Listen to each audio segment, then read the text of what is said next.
It's a great honor and a privilege to introduce Judge Ezra Goldstein, a Supreme Court judge in South Africa, the father of the Chief Rabbi Warren Goldstein here in South Africa, in Johannesburg. And it truly is a tremendous privilege to be with you this morning. You've written this amazing, besides all the tremendous work that you've done, but you've written this tremendous book called The Verdict, Reflections of a Judge on the Evidence for the Existence of Hashem, of God, and the Authenticity of the 5 books. So I really appreciate spending the time this morning, and I look forward, and I'm sure our listeners out there are going to look forward to hearing what inspired you to do this incredible work that you've done, The Verdict, by a Supreme Court judge. So Ezra, I really look forward to it, and I thank you for giving your valuable time this morning. So what inspired me was the fact that the world today, the current culture of the world, is one which actually denies God and denies the authenticity of the Torah, expressly and impliedly and implicitly. And I would like to dispel that. I would also like to help people who struggle with faith. A lot of people, I believe easily and have no problem with faith in God, faith in the authenticity of the 5 books of Moses. But for those who struggle with that, I believe there are very good rational reasons for accepting God's existence and accepting also the authenticity of the Torah.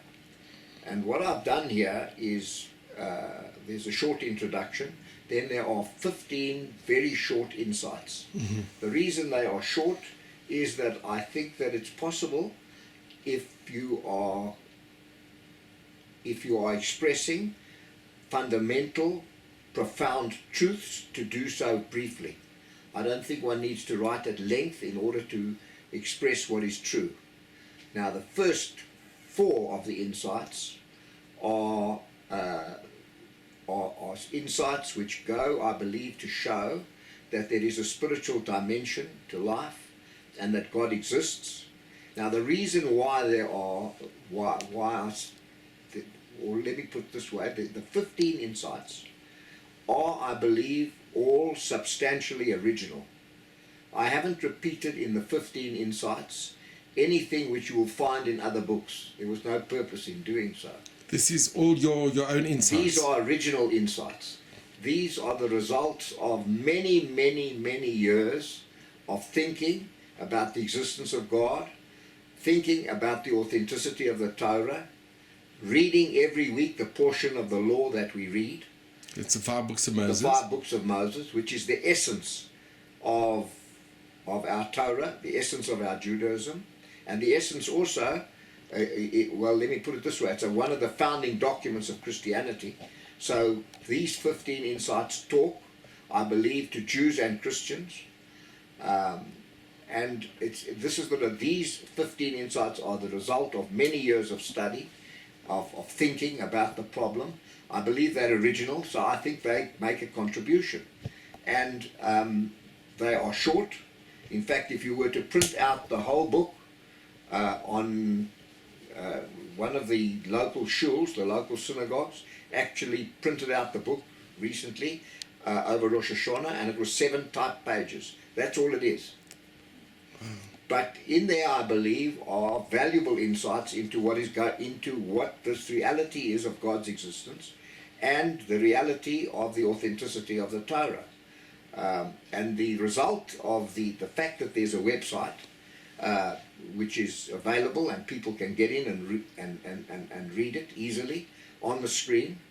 The website has had now over 11,000 unique visitors in the approximately 6 months that the website has been. And you encourage people to download and to... Yes, absolutely. There's no copyright, there's no copyright, and it's cost-free. It can be downloaded freely. On the website there is also an audio book, so one can listen to the whole book. I've also had the privilege of being interviewed by Chai FM which is a local railway radio station Here in Johannesburg. in Johannesburg. So there are podcasts of each and every section of the verdict. The last section, the podcast is not quite ready, but will be ready within the next few days, please God, so that one can read what is on the screen and then listen to the podcast, which explains and also amplifies what's on the screen. In the conclusion, I sum up what is said in respect of each and every insight, but also under insights 1 to 4, which show the existence of God, I bring in the old great arguments about the fact that the world is such an incredible place that it couldn't have happened by accident, for example. So, Judge Ezra, can I ask you, could you share with our listeners, possibly what you think is your greatest insight? What is the greatest insight? What you feel is the greatest insight? Or one of the greatest insights? Yes, I'm sure they're all important, but what do you feel for our listeners? I'll tell you what I think is one of the most important ones. We are told the world happened by chance. We evolved by chance. The creatures around us all evolved by chance. The plants around us evolved by chance. And insight 1. Mm-hmm.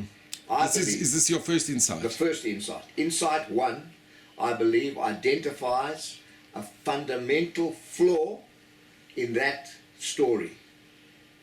And the fundamental flaw is this, in essence. That is that if a creature could have evolved by accident in some or other primordial soup, that creature could not survive beyond 1 generation unless that creature could reproduce. Now, reproduction has to, according to that version, has to evolve. And the normal thing which a scientist will tell you is, well, you know, the world is billions of years old, the universe is billions, we've had unlimited time for anything to evolve. Anything can happen. But think about reproduction. A creature comes into existence, and that creature has only 1 generation to evolve reproduction. So that creature can't survive beyond 1 generation unless reproduction can evolve in 1 generation. But it can't evolve in 1 generation because the very essence of evolution is that it requires many generations. So even if a creature could arise, which I say is impossible anyway, but accepting that a creature arose, some kind of creature or form of organic life, it can't survive beyond 1 generation because it needs many generations to evolve reproduction. And we know reproduction's not automatic. I mean, if you cross a horse with a donkey, you get a mule. That's true. And the mule can't reproduce. Yeah. So what I'm saying is that reproduction is the essence of is one of the great miracles which happened, and it couldn't have happened, it couldn't have evolved, because it cannot happen in 1 generation. So what I say in Insight 1 is, God is in the pips.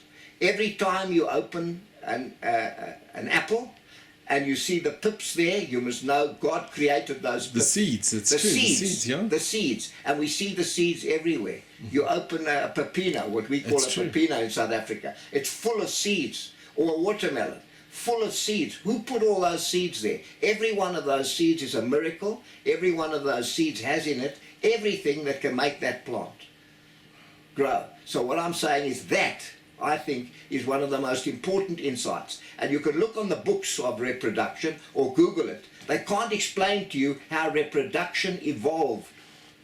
So I'm saying reproduction cannot evolve because it's only got 1 generation. Now that is the absolute flaw in the story that the world could have come about without God's existence, without God having existed and created it.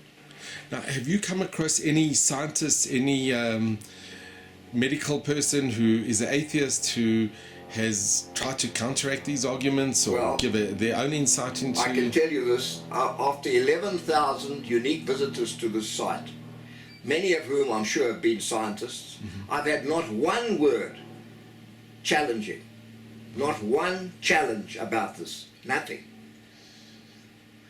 That is quite remarkable. You know, and I say that's a very important insight. And as a Supreme Court judge, Yeah. where you would have to give your verdicts on evidence, Yeah. here you've taken the Torah and you've looked for the evidence. Yes, You've what actually- I've done is this. I have the training. What is my training? I've been in the business of litigation for 50 years. 50 years. First as an advocate, fighting cases. Then as a judge, deciding cases. Then as an arbitrator, deciding other cases. So for 50 years I've been deciding cases. Now, in order to decide cases, there are two things. The one is the law and the other is the facts. Now, the law is less important than the facts. The most important thing are the facts. There was a famous judge I knew once who used to say, look after the facts, the law will look after itself. That's true. So the facts are important. So what is my training? I've had 50 years of training where the truth is. Training in order to discover the truth. That's been my training. So now I've applied that training to an assessment as to the evidence of God's existence. An assessment of the evidence of the Torah's authenticity. And I'm looking at it as objectively as I can. Obviously we all have an interest, and I have an interest. I want there to be a God, and I want the Torah to be true, of course. But I still believe that I look at it as objectively as I can in the circumstances. And I say the evidence of his existence is absolutely overwhelming. And I'm saying this, and that's what I say in the conclusion. If you look at the wonder of the world, to argue what science argues, that this thing could have happened by chance, I say that is preposterous and absurd. It's ridiculous. You couldn't tell a child that. A child will tell you this is impossible. So what I'm saying is that looking at it through the eyes of a judge, as dispassionately and objectively as I possibly can, I say there's overwhelming evidence of God's existence. In insights 1 to 4, I give you original insights as to why he exists. And then I say also there is overwhelming evidence that the Torah, that the 5 books of Moses are authentic. And I give overwhelming evidence, I believe, in insights 5 to 15. But the greatest evidence of the existence and of the authenticity is the fact, which I referred to in the conclusion, that 3 million witnesses stood at Sinai. 3 million witnesses stood at Sinai and witnessed the revelation. And they didn't just witness the revelation, they witnessed what I call the event, all the multiplicity of things that happened around the revelation. The 10 plagues, the exodus from Egypt, 40 years in the desert, manna from heaven, the clouds of glory. They witnessed those things which are documented clearly in the 5 books. Now, what do we do in a court of law? What's important in a court of law? Witnesses. Yes, but which witnesses? In a court of law, and there are authorities, and I quote them in one of the podcasts. I think it was my last podcast. I quote the authorities in our courts which say, if you have to decide between the evidence of direct witnesses, in other words, witnesses who saw the event, and expert witnesses, that is people who reconstructed the event. You know, in courts, there's a very big difference. you get 2 kinds of witnesses. You can get experts who come and tell you, this is how this thing must have happened, because we've reconstructed Or an it eyewitness. scientifically. Or you've got eyewitnesses. Now, you know what the courts say? Les, the courts say the eyewitnesses are much more important sure, than the expert witnesses. So the courts who apply the practical rules of life, because that's what a courtroom is. It's a practical place. Getting to the truth. And the courts apply the evidence first of the witnesses, the direct witnesses. And they only look at later at the witnesses of the experts. So we had 3 million witnesses to all of this. No other religion makes the claim even of 3 million witnesses. No other religion. And one of my insights there is the context of Jewish history. How do we know that it's all valid too? Because in a court, how do we know which witness is telling the truth? I say in one of my insights there that the way we know in a court is by looking at the context. In other words, one witness tells you one story, another witness tells you. Test the context. Is there a full context? The witness who can give you a fuller context who can explain more things about what happened. That's the more credible witness. Now, what do we have in our story, the Jewish story, the story of the Torah, the story of the 5 books? It's part of a massive context of 4,000 years, and everything fits together. And I think even now, with all the archaeological evidence that we have, all the findings, it just collaborates the story. And Yes, I believe so, but I'm not an expert at that. Yeah. I'm looking at the text, and I'm looking at the things which are in the 15 insights. That's what I'm looking at. That is really, really amazing. Wow. So if you could tell our listeners out there, what is the website? So the website is www.theverdict.co.za. www.theverdict.co.za. And on the website you can find an audiobook. You can go insight by insight, and there are podcasts on each insight which explain and supplement the insight. And I believe you're going to put this video on the insight. This will go on YouTube. So for all the listeners out there, they're free to watch this, to download this. And it's wonderful because here, I think somebody who has been a Supreme Court judge and who has done many cases and looked at the evidence, you've done something quite unique, that taking the evidence of the Torah and collaborating. Yeah. And what I would really like to do is to make an appeal to whoever may see this, to spread it as widely as possible. Because what am I trying to do with this thing? It's not just something that I wrote because I want the odd guy to read it. It's written short, briefly. It's written briefly in order to encourage people to read it. I'd like people to read it, to understand it, and very importantly, to spread it, to spread the link. We have this incredible thing today called the internet, where a message can go to thousands of people, and that is a great advantage. And I want to try and make an impact on the secular world out there, the Jewish world and the Christian world, and other worlds as well. Other religions. Other religions as well, absolutely. Absolutely. The 5 books are crucial. The 5 books are actually, I think, pretty much central to a lot of the religion, the faith of the world. Fundamental also to Christianity.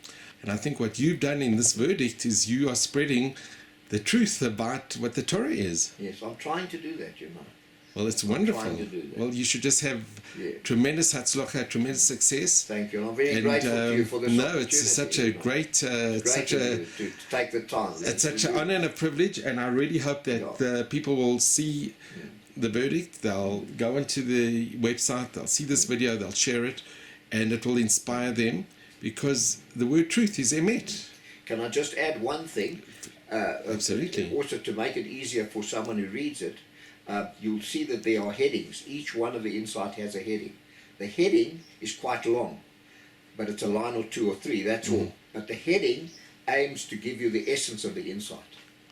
In other words, if you read the headings alone, and you read them very carefully, that's the insight.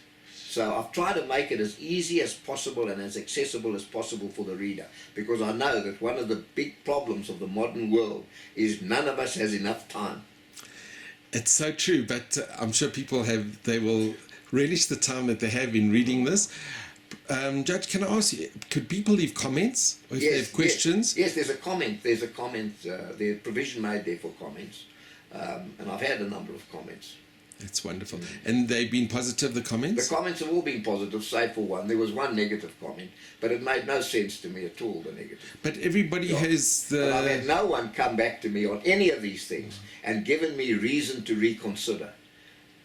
So it's wonderful. So people can read it, they can evaluate it, Absolutely. And they can see a different insight from somebody who has had the professional, not only the professional, but that you have actually as a judge. Yeah. You've had the experience, and here you are putting your secular knowledge into something, into a religious field. And I field. can tell you this also, that what I would welcome, if there's any fault, if there's any flaw in anything I've said, I'd like that to be pointed out to me, because the great thing about this medium, this internet medium, is I can amend it. If anyone tells me there's something wrong and I should word something better, I'm prepared to consider that. We can always amend it. We amend it on the screen. It's easy. Or if somebody has another maybe argument or another view, Yes, which I think ought to be there, I'm prepared to consider putting it there. But that's the beauty of Judaism as well. That it's always open. To the other views. whole Talmud is different opinions, different Absolutely. views, but the essence is the truth. Essence is the truth. And that's what we're striving that's what for. you have done in this That's book, what the we're striving verdict. for, the truth. You are striving for the truth, and I want people to get comfort from it. You know, we live in life is essentially a lonely, hard exercise in many ways. And why should we not have this comfort, this crutch which is there for us, for the taking? You know, provided that we can believe, and I believe we can believe rationally. Wonderful. Well, I just wish you all the success with this. I hope a lot of people will benefit, and I know they will benefit. And I really encourage everybody who is there, who wants to learn more and who wants to strive to look for the emet, for the truth, to look at your website, to look at the verdict, and to spread the word. Thank you. Thank you very much. Indeed.